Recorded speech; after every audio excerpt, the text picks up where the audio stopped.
I never thought I'd be writing something like this. Even now, my hands are shaking as I type. I've been sitting here for hours, trying to figure out where to start. How do you begin to explain the moment your entire life falls apart? The moment you realize the person you've loved and trusted for 15 years isn't who you thought they were at all? I guess I'll start with today. This morning, at exactly 9:27 a.m., I found proof that my wife has been stealing money from our son's cancer treatment fund. Money that friends, family, and complete strangers donated to help save our 8-year-old son's life. And that was just the beginning of what I would discover. For context, our son Ethan was diagnosed with leukemia 7 months ago. The diagnosis destroyed us. He's our only child, our miracle baby after years of trying. The doctors were optimistic about his prognosis with the right treatment, but our insurance wouldn't cover the experimental therapy his oncologist recommended. So we started a GoFundMe, took out a second mortgage on our house, and I picked up overtime shifts at the construction company where I work as a project manager. Between the donations and our savings, we managed to raise nearly $200,000. It was supposed to be enough to give Ethan his best chance. My wife Melissa handles our finances. She always has. She used to work as an accountant before she quit to become a full-time mom when Ethan was born. I trusted her completely with the money. Why wouldn't I? She's my wife, Ethan's mother. There was never a reason not to trust her. This morning I was looking for some tax documents in our home office when I found a bank statement for an account I didn't recognize. The statement showed a balance of over $140,000. At first, I thought it must be the treatment fund, though I was confused why it wasn't in our joint account where we'd been keeping it. Then I saw that the account was solely in Melissa's name. And the transactions. God, the transactions. Regular withdrawals of $5,000 to $10,000 over the past 6 months. Payments to luxury retailers. A $24,000 transfer to a jeweler. 3 separate payments to a plastic surgeon totaling $38,000. Hotel charges in cities we'd never visited together. First-class flights to Miami and New York when she was supposedly visiting her sister. I felt physically sick. The room started spinning. I printed out the statements and took pictures of everything on my phone, my hands trembling so badly I could barely press the button. Then I did something I've never done before. I went through her laptop while she was at the hospital with Ethan for his weekly treatment. That's when I found the emails. Emails between my wife and Ethan's oncologist, Dr. Andrew Mercer. Not professional emails discussing our son's treatment. No. Intimate emails. Explicit emails. Plans for their future together. The newest email, from just yesterday: soon we won't have to hide anymore, just a little longer until we're free. Free from what? Free from who? From me? From our son? I couldn't breathe. I ran to the bathroom and threw up until there was nothing left. Then I sat on the cold tile floor and tried to make sense of what I was seeing. My wife was having an affair with our son's doctor, the man we trusted with our child's life. And she was stealing the money meant to save him. I wanted to drive straight to the hospital, to confront them both, to scream and rage and demand answers. But Ethan was there. My son, hooked up to machines, fighting for his life while his mother and doctor betrayed him in the worst possible way. I couldn't create a scene there. He's been through enough. So I did the hardest thing I've ever done. I waited. I sat in our living room surrounded by framed family photos, photos of us smiling, photos of what I thought was a happy family, and I waited for her to come home. When I heard her key in the door, I felt nothing but ice in my veins. She walked in, still wearing the Team Ethan t-shirt we had made for his fundraiser, and smiled at me like everything was normal. "Hey, babe. Ethan's numbers are looking better this week. Dr. Mercer says." "I know about the money, Melissa," I said, my voice somehow steady despite the hurricane inside me. Her face changed so fast it was almost fascinating to watch. First confusion, then shock, then, this is what keeps replaying in my head, calculation. I could literally see her mind working, figuring out what I knew, what she could deny. "What money?" she asked, her voice a perfect blend of confusion and concern. I slid the bank statements across the coffee table. "The $140,000 in your secret account. The money you've been stealing from our son's treatment fund." She stared at the papers, then at me, then back at the papers. Her hand went to her throat in what looked like a practice gesture of shock. It's not what it looks like," she stammered. "I was just keeping it separate for tax purposes. For accountability." "Accountability," I repeated. "Is that what you call spending $38,000 on plastic surgery while our son is fighting for his life? Accountability?" Her eyes widened. "You went through my things? You invaded my privacy?" Somehow, she was turning this around on me. Making me the bad guy for discovering her theft. It was so manipulative, so calculated, that something inside me snapped. And the emails, Melissa? The ones between you and Dr. Mercer? Were those for tax purposes too? The color drained from her face.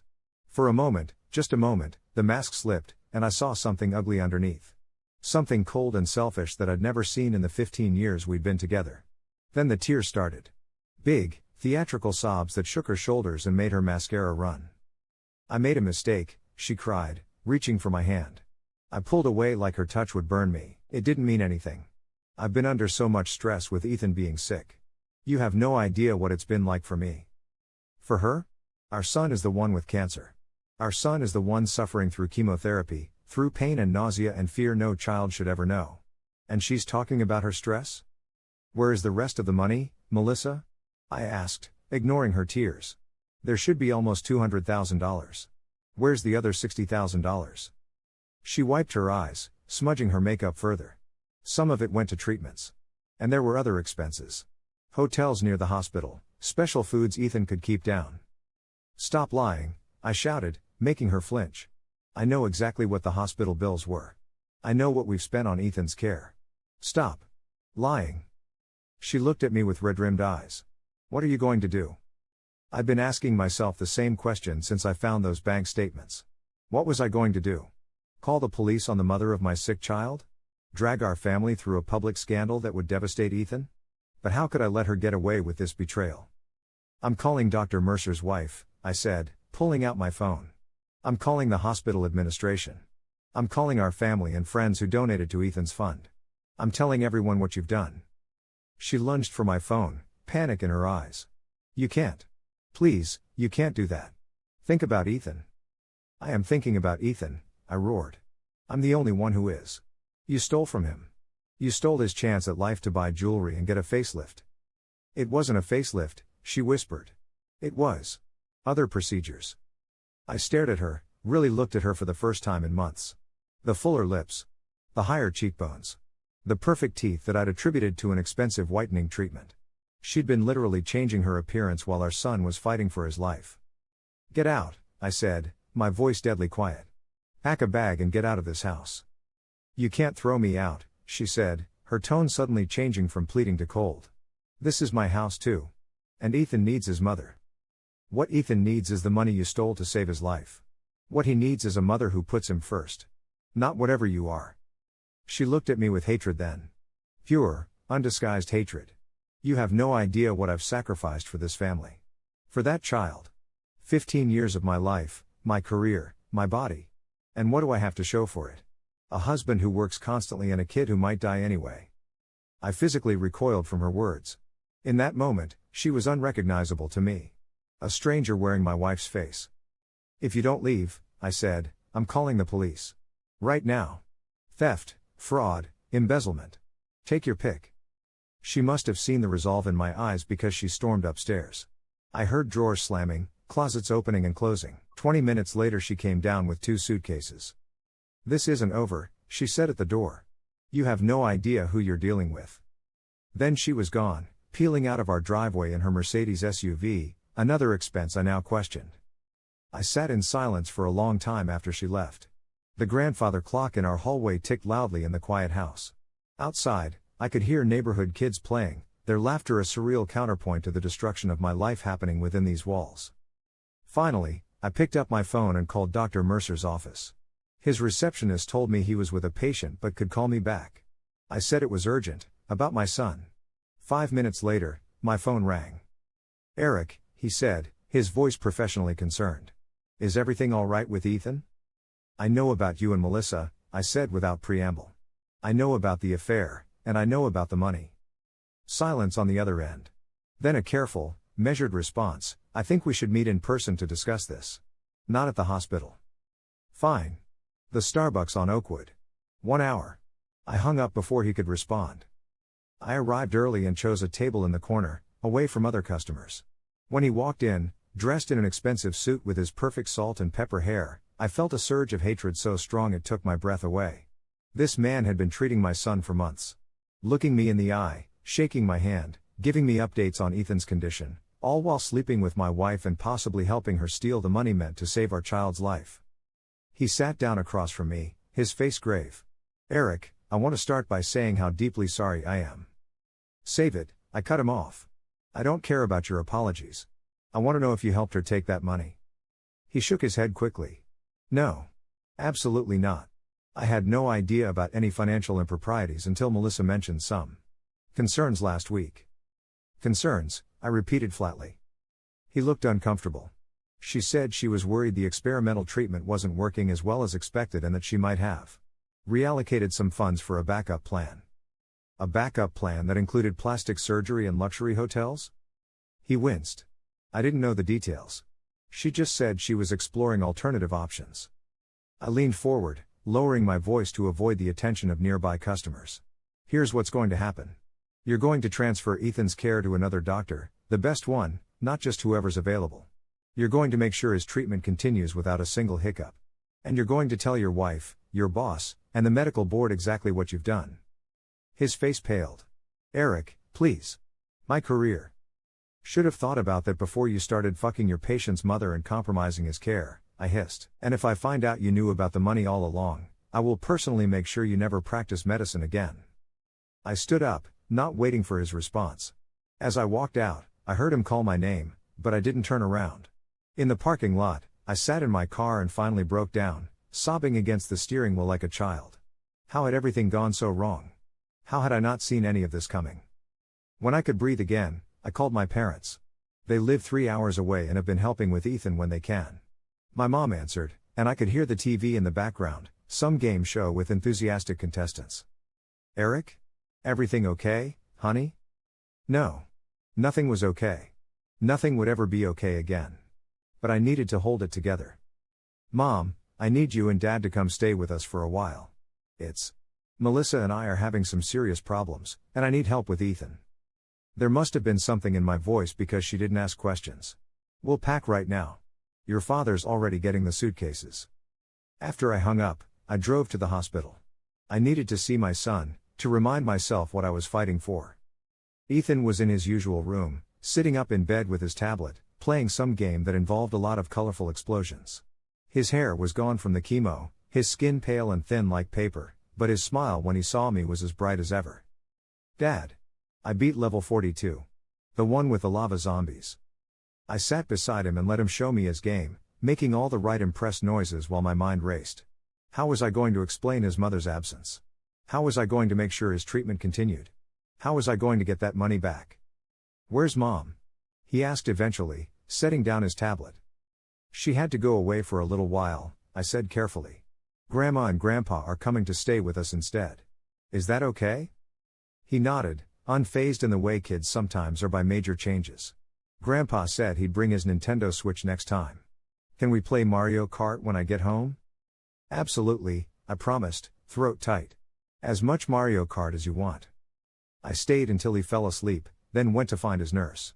I needed to know what the next steps in his treatment were, whether the hospital had received all the payments they were expecting, and what would happen if, when, I reported Melissa's theft. The nurse, a kind woman named Janet who had been with us since the beginning, listened to my carefully edited explanation with growing concern. I'm so sorry you're going through this, Eric, she said when I finished. Family crises during serious illness are more common than you might think. The stress brings everything to the surface. I just need to know that Ethan's treatment won't be interrupted, I said.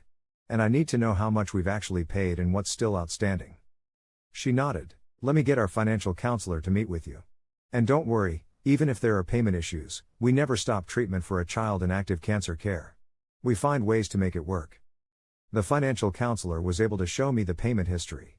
To my horror, several large installments that should have been paid for upcoming treatments were listed as pending or hadn't been made at all.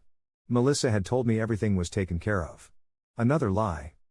I explained that there had been a serious financial discrepancy and asked what my options were. The woman was professional but concerned. She outlined payment plans, financial aid possibilities, and charity programs that might help. I took notes mechanically, feeling like I was watching myself from a distance. On the drive home, I stopped at our bank and explained that I needed to freeze our joint accounts due to suspected fraud. The bank manager's face showed appropriate shock when I explained the situation, And he helped me set up a new account in just my name where I could transfer my next paycheck. When I finally got home, the house was dark and quiet. Too quiet. For years, it had been filled with Ethan's laughter, with Melissa's cooking sounds from the kitchen, with the background noise of family life. Now it felt hollow, like a stage set where actors had played the roles of my family while the real story happened elsewhere. I checked my phone. No messages from Melissa. But there was a text from a number I didn't recognize. "This is Lisa Mercer, Andrew's wife. We need to talk. Call me." Followed by her number. I stared at the message for a long time. Andrew must have told his wife. Or she had found out some other way. Did she know about the money? About the extent of the affair? It was nearly midnight, too late to call her back. I would deal with it tomorrow, along with everything else. Right now, I needed to sleep, though sleep seemed impossible. I lay down on our bed, my bed now, fully clothed, staring at the ceiling. The weight of everything I had discovered pressed down on me like a physical presence. My wife's betrayal. The stolen money. Ethan's treatment in jeopardy. The shattered remnants of what I thought was my life. Sometime around 3 a.m., I must have drifted off because I woke to my phone ringing at 6:30. It was the hospital. My heart stopped. Ethan. Something had happened to Ethan.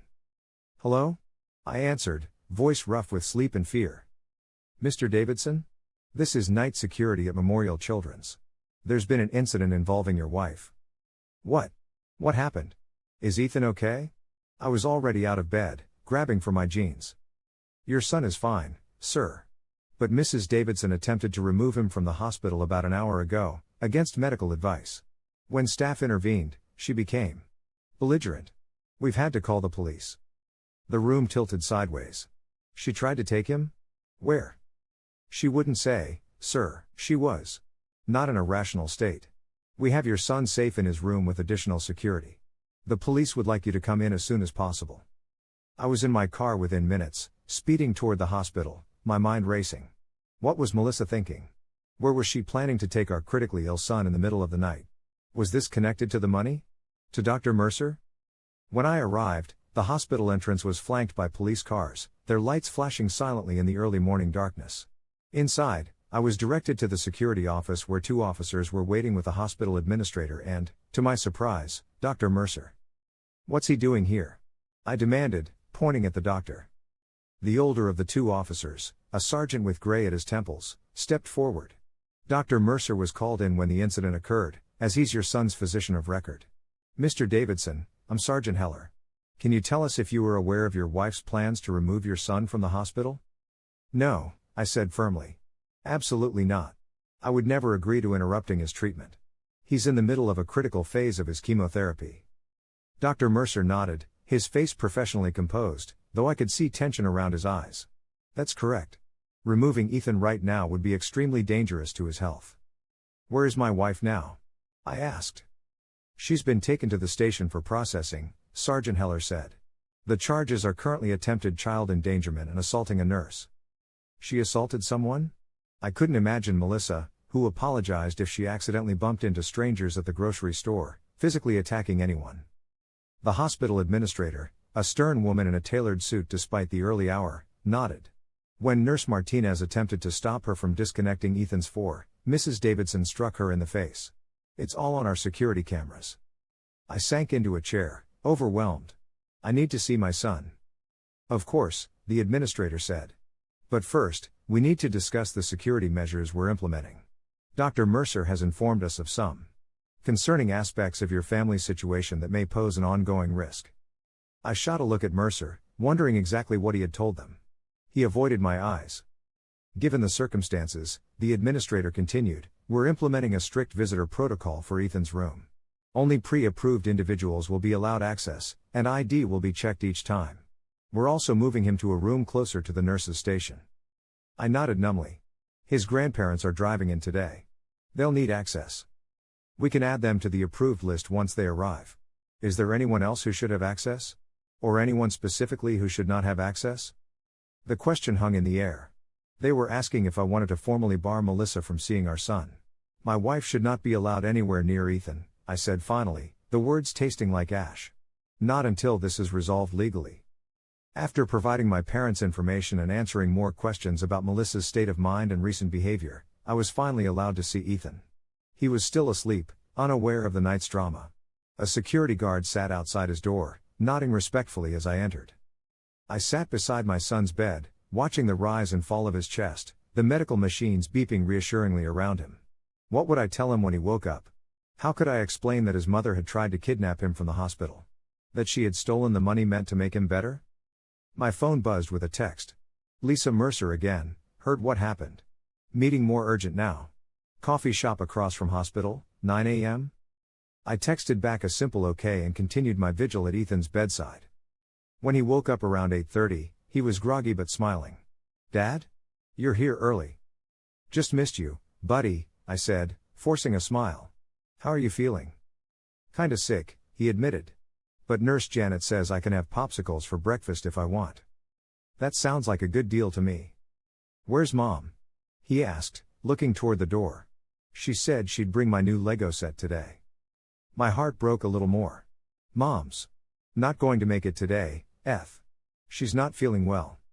He accepted this with a child's resilience, quickly distracted by the arrival of breakfast popsicles. I told him I needed to step out for a little while but would be back soon, and that his favorite nurse would stay with him. The coffee shop across from the hospital was busy with medical staff grabbing caffeine before their shifts. Lisa Mercer sat in a corner booth, her hands wrapped around a steaming mug. I'd met her a handful of times at hospital fundraisers and staff events. She was an elegant woman in her early 50s, a successful dermatologist with her own practice. Now she looked tired, with dark circles under her eyes and hair hastily pulled back. She looked up as I approached. Eric. Thank you for coming. I slid into the booth across from her. I'm not sure what we have to talk about. Everything, she said simply. I think we need to compare notes about exactly what our spouses have been doing. A waitress came by, and I ordered black coffee, needing the caffeine but having no appetite for anything else. How long have you known? I asked when the waitress left. About the affair? 3 weeks, she said, her clinical detachment clearly a defense mechanism. About the money? Since yesterday, when Andrew came home from meeting with you and confessed everything. I waited for my coffee to arrive before responding. What exactly did he confess? She took a deep breath. That he's been having an affair with Melissa for approximately 4 months, that she told him she was planning to leave you and take Ethan once he was in remission. That she's been modifying herself physically in preparation for some new life she's planning. She paused. And that recently she's been talking about taking Ethan to a clinic in Mexico for alternative treatments. The coffee scalded my throat as I took a gulp. Mexico? What kind of treatments? Unregulated ones, Lisa said grimly. The kind desperate parents turn to when traditional medicine doesn't work fast enough. Except in this case, Ethan's treatment is working. His numbers are improving exactly as expected for this stage. I know, I said. Dr. Mercer, Andrew, told us last week that the latest results were promising. She nodded. Here's what I think is happening, based on what Andrew told me and some additional investigation I've done. She pulled out a tablet and opened a document. Melissa has been systematically siphoning money from Ethan's treatment fund. Simultaneously, she's been communicating with a clinic in Tijuana that offers miracle cures for cancer at exorbitant prices. She's paid them a $50,000 deposit. $50,000? I repeated. That explained the missing money. Yes. For a treatment that consists primarily of vitamin infusions and something they call electromagnetic therapy. It's complete pseudoscience, but these places prey on desperate parents. Usually parents who can't afford legitimate treatment, not those who are stealing from it. Her clinical tone faltered slightly. I'm sorry. That was insensitive. I shook my head. It's fine. I'm still trying to process all this myself.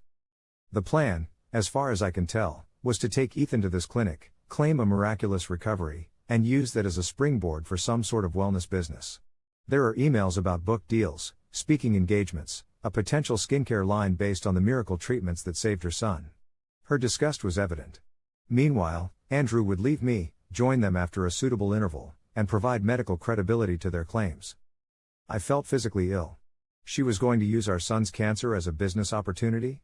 Risk his life for a scam? Lisa's professional composure cracked, and I saw the hurt beneath. Our spouses are not the people we thought they were. What are you going to do? I asked. Divorce him, obviously. And report him to the medical board, she said it matter-of-factly, like commenting on the weather. I've copied all the relevant emails and documents. I'll provide them to you for any legal proceedings against Melissa, if you want them. Thank you, I said, genuinely grateful for her clarity and directness. I probably will need them. She nodded, then hesitated. There's one more thing. After Andrew confessed, I called a friend who works at the bank where I know Melissa has her secret account. It's not strictly legal, but... She slid a piece of paper across the table. That's the current balance and transaction history. As of this morning, she's withdrawn almost everything. Only about $8,000 remains. I stared at the paper, at the list of large withdrawals made in the early hours of the morning, right before she tried to take Ethan. She was planning to run. Yes, Lisa confirmed. And I think she still will, if she can make bail. The money's gone, Eric. I'm sorry. The reality of it hit me like a physical blow. The money was gone. The money that friends and family had donated, that strangers had given out of the kindness of their hearts. The money that was supposed to save my son's life. What am I going to do? I whispered, more to myself than to Lisa. She reached across the table and briefly touched my hand, a gesture of solidarity from one betrayed spouse to another. You're going to do what I'm doing. You're going to protect what matters most. Your son. Your integrity. Your future. She was right. I had to focus on what I could control, not what I'd lost. We exchanged phone numbers and promised to keep each other informed of any developments. As we parted, she said something that stayed with me. The worst part isn't the betrayal. It's realizing you never really knew them at all. Update: it's been 48 hours since I discovered what Melissa was doing. So much has happened that I can barely keep track. My parents arrived yesterday afternoon and have been an absolute godsend, taking shifts with me at the hospital so Ethan is never alone. We told him that Mom is away getting help because she hasn't been making good choices lately. It's an oversimplification, but he seemed to accept it. The police released Melissa on bail yesterday evening. Her parents paid it. They called me, distraught and confused, wanting to know my side of the story because Melissa had told them I was abusive and had stolen her money. It took nearly an hour to explain the truth, with me forwarding bank statements and emails as proof. By the end, her father was crying. They've always been good people. None of this is their fault. I've hired a lawyer, a bulldog of a woman who specializes in cases involving financial fraud and custody issues. She's already filed emergency motions to freeze any remaining assets of Melissa's and to grant me temporary full custody of Ethan. We have a court date next week. The hospital has been incredibly supportive. After learning the full situation, they've connected me with their financial aid department and a social worker who's helping navigate options for covering the remaining treatments. Several of the hospital staff who've grown attached to Ethan have even started a new fundraiser. I was reluctant at first. The idea of asking for more money after what happened feels wrong, but the social worker pointed out that none of this is my fault or Ethan's, and people still want to help. Drive. Mercer has been removed as Ethan's physician. The hospital administration made that decision independently after learning of the situation. Ethan's new oncologist is a warm, grandmotherly woman named Dr. Chen who has been brutally honest but kind about the path forward. The hardest part has been the nights, after my parents go to the guest room and I'm alone with my thoughts. I keep replaying moments from the past months, years, looking for signs I missed. Were there clues that Melissa was unhappy? That she was capable of such calculated betrayal? I don't know. Maybe I wasn't paying enough attention. Or maybe some people are just really good at hiding who they really are. Ethan keeps asking when he can see his mom. It breaks my heart every time. How do you explain to an 8-year-old that his mother stole the money meant to make him better? That she was willing to risk his life for some bizarre scheme? You don't. You can't. So I keep saying she's getting help, and maybe someday she can visit, but not right now. Edit: it's been a week now. Melissa was arrested again yesterday, this time for violating the emergency protective order by trying to enter the hospital. Security stopped her in the lobby. According to the guard, she was wearing a disguise, a wig and glasses, and had a bag with cash and passports. They think she was still planning to take Ethan. The new fundraiser has raised almost $85,000, which is humbling and overwhelming. Complete strangers sharing their own stories of cancer battles and betrayals. Offering support, prayers, gift cards for groceries, homemade blankets for Ethan. The goodness in people shines so bright sometimes it makes the darkness seem even darker by contrast. I had to tell Ethan a version of the truth today. Dr. Chen said his treatment might need to be adjusted, and she wanted him to understand why his mother isn't involved in the decisions. I sat by his bed, holding his small hand, and explained that Mom had taken money that was meant for his medicine and used it for herself instead. That she had made some very bad choices and couldn't be trusted right now. He was quiet for a long time, Then asked, "Does mom not want me to get better?" I assured him that wasn't it, that sometimes adults do things that don't make sense, that it wasn't his fault, that he was loved by so many people. All the right things the child psychologist had coached me to say. But the look in his eyes, confusion giving way to a kind of terrible understanding, will haunt me forever. Later, I found him showing my mom pictures from a family vacation we took last year. "This was when mom was still good," he said, and I had to leave the room before he could see me cry. The preliminary hearing for the charges against Melissa is next week. My lawyer says with the evidence we have, the bank records, the emails, the hospital security footage, she'll likely face significant jail time. Part of me feels vindicated by this, a larger part just feels empty. The mother of my child, my partner of 15 years, will go to prison. How did we get here? Dr. Mercer has apparently agreed to testify against Melissa in exchange for a more lenient approach from the medical board. He'll still lose his license, but might avoid criminal charges. Lisa told me this yesterday when we met for coffee again. She's become an unexpected ally in all this, someone who understands exactly what this particular kind of betrayal feels like. We're just two people picking through the wreckage of what we thought were our lives, trying to salvage something to build a future on. Ethan's latest test results came back today. The cancer is responding to treatment. His numbers are moving in the right direction. Dr. Chen is cautiously optimistic.